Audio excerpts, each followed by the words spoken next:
Ya, selamat pagi. Di sini saya akan menjelaskan tentang implementasi fuzzy logic dalam aplikasi sistem pakar penyakit diabetes mellitus. Perkenalkan, nama saya Rizky Supriyadi. Apa itu fuzzy logic? Fuzzy logic pertama kali diperkenalkan oleh Profesor Lotfi Azadeh pada tahun 1965. Dasar fuzzy logic adalah teori himpunan fuzzy di mana peranan derajat keanggotaan sebagai penentu keberadaan elemen dalam suatu himpunan sangatlah penting. Nilai keanggotaan atau derajat keanggotaan atau juga bisa disebut membership function menjadi ciri utama dari penalaran dengan fuzzy logic. Berikut adalah proses fuzzy logic. Pertama, kita masukkan nilai inputan, lalu kita melewati tahap fuzzification. Setelah itu, kita harus melewati tahap fuzzy inference system. Setelah kita melewati tahap fuzzy inference system, kita melihat pengetahuan yaitu knowledge base yang dijadikan dasar. Setelah itu, kita memberikan lagi ke fuzzy inference system. Setelah kita melewati fuzzy inference system, barulah kita melewati diffusification. Lalu keluarlah nilai output yang kita inginkan. Berikut contoh representasi fuzzy logic. Di sini saya mengambil contoh berdasarkan representasi dari fuzzy logic pada alat pendingin ruangan, di mana terdapat tiga pembagian suhu, yaitu dingin, hangat, dan panas. Di situ terdapat potongan antara dingin dengan hangat, hangat dengan panas, berdasarkan temperatur yang ada. Ada beberapa alasan kita menggunakan fuzzy logic.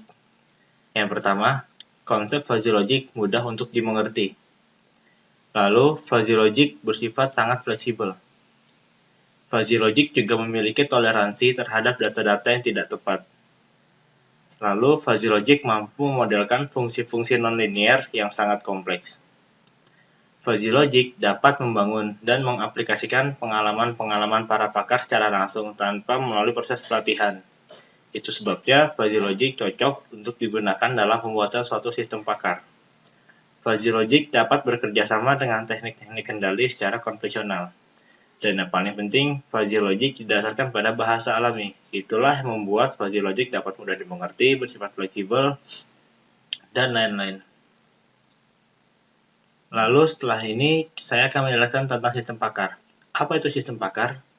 Sistem pakar merupakan suatu sistem terkomputerisasi yang menggunakan pengetahuan bidang tertentu untuk mencapai solusi suatu masalah dari bidang tersebut. Solusi yang diberikan pada dasarnya sama seperti yang disimpulkan oleh seseorang yang banyak mengetahui masalah tersebut. Sistem pakar sangat penting apabila itu dibuat berdasarkan pengetahuan yang benar. Ini sangat membantu karena kita tidak harus selalu datang ke suatu pakar untuk mengetahui suatu permasalahan. Namun, dengan cara mengambil ilmu atau pelajaran-pelajaran berdasarkan dari pengetahuan beliau, kita dapat membuat suatu sistem yang dapat membantu kita. Penerapan fuzzy logic pada aplikasi sistem pakar. Pada aplikasi sistem pakar, terdapat flowchart yang menggambarkan langkah-langkah yang dilalui dalam setiap proses. Berikut flowchart yang digunakan dalam aplikasi sistem pakar yang menggunakan fuzzy logic. Pertama, mulai. Lalu, input nilai himpunan fuzzy. Setelah itu, menentukan derajat keanggotaan, menghitung predikat aturan, diffusifikasi, output hasil keputusan, lalu selesai. Setelah ini, saya akan menjelaskan tahap-tahap dari flowchart tersebut.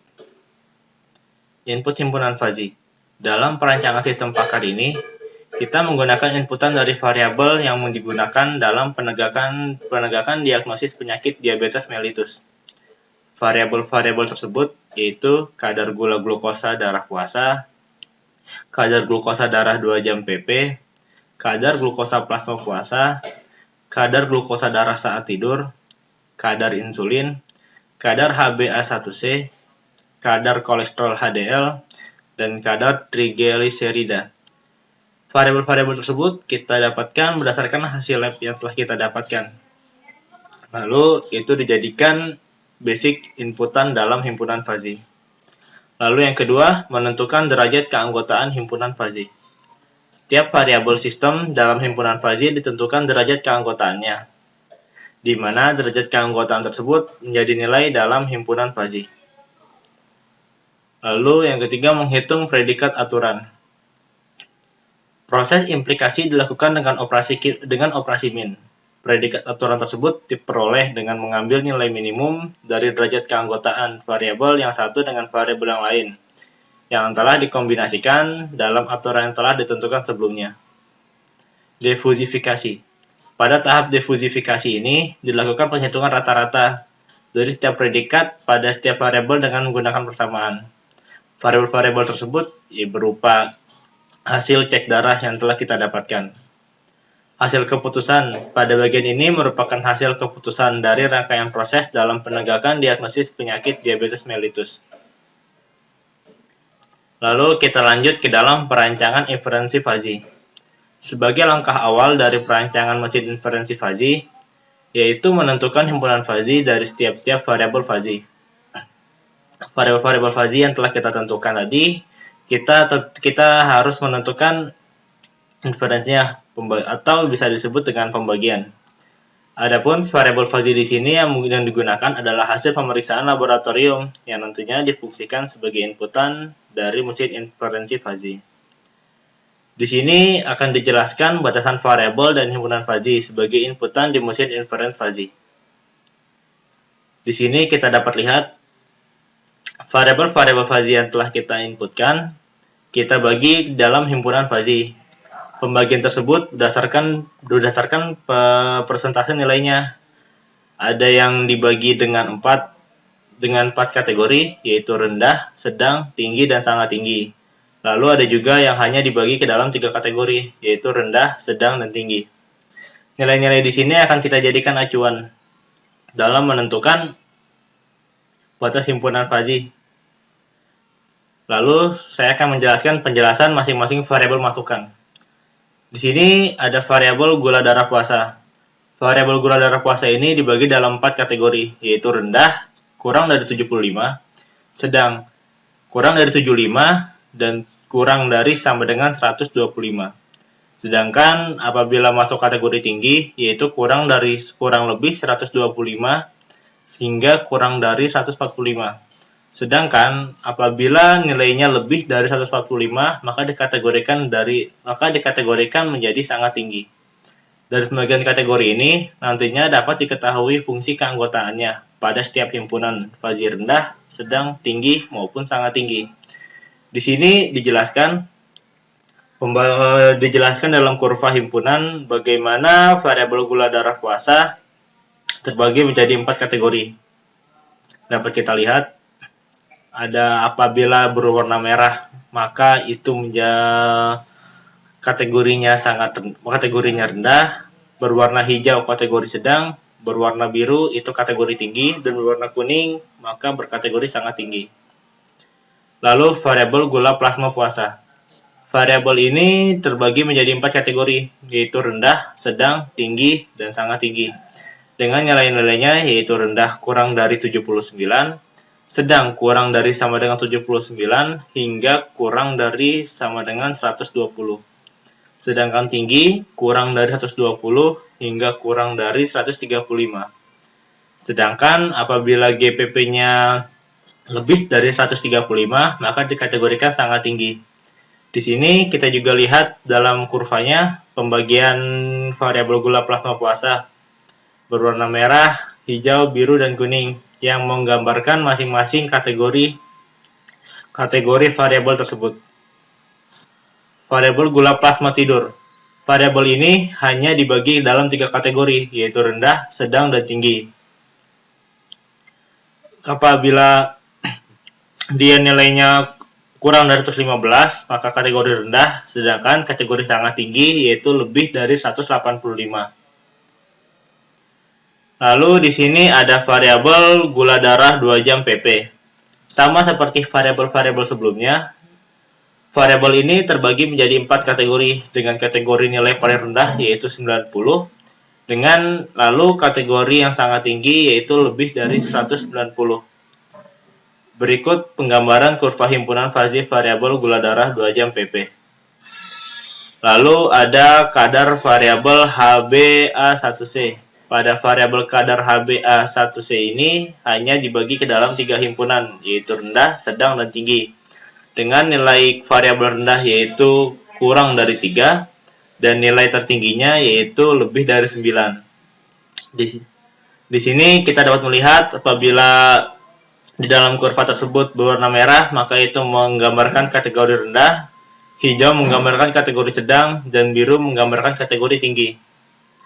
Lalu ada variabel kadar HDL. Pada variabel ini sama seperti variabel sebelumnya, yaitu hanya dibagi menjadi 3 himpunan tadi, yaitu rendah dengan nilai kurang dari 30 dan yang tertingginya lebih dari 75. Kita dapat melihat penggambarannya dalam kurva himpunan fazi variabel HDL yang di bawah. Lalu variabel kadar trigliserida. Pada variabel trigliserida ini dibagi dalam 3 himpunan, yaitu rendah, sedang, dan tinggi.